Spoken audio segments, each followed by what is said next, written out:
We are about to go live to the WA Police Commissioner to talk about Cleo Smith and the latest in the investigation. Just want to get your thoughts on that. It really was a moment that the nation celebrated yesterday, and now we can only hope that she didn't suffer any trauma. Well, I think inevitably being taken from your parents in that way would have a lasting impact on a child, no matter what.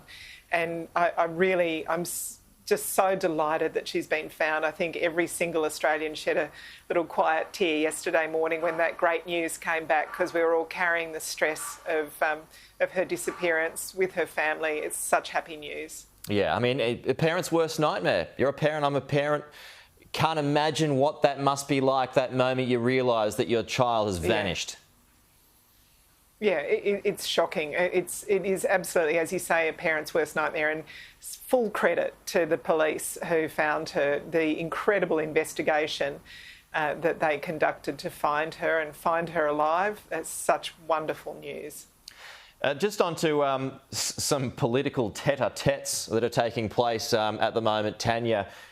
Do you agree with Anthony Albanese that Scott Morrison gaslighted Emmanuel Macron?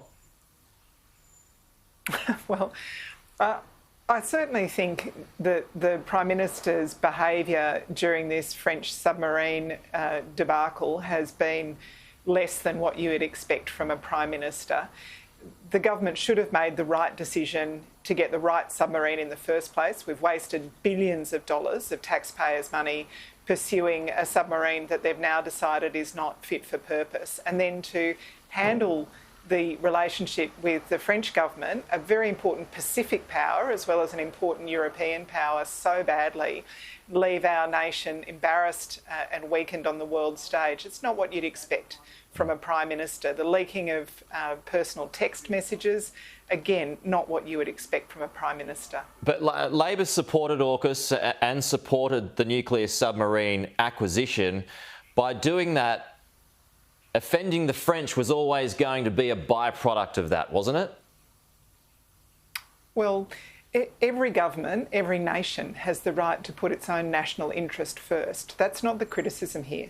The criticism is making the wrong decision, costing us billions of dollars in the first place, not getting the specifications right. I mean, we're now 10 years, almost 10 years into the Liberals and Nationals government. They've been talking about submarines for a decade. How could they have wasted billions of dollars pursuing something that they've now decided is not fit for purpose in the first place? And then secondly, if you're going to tell a close friend and ally some bad news, you don't do it by text. It's like breaking up with someone over text message. It's just not right to do it. But the Prime Minister had a right to defend himself though, right? No, the Prime Minister should have done the right thing. He's got the absolute right to put Australia's national interests first. Labor will always join him in putting our national interests first.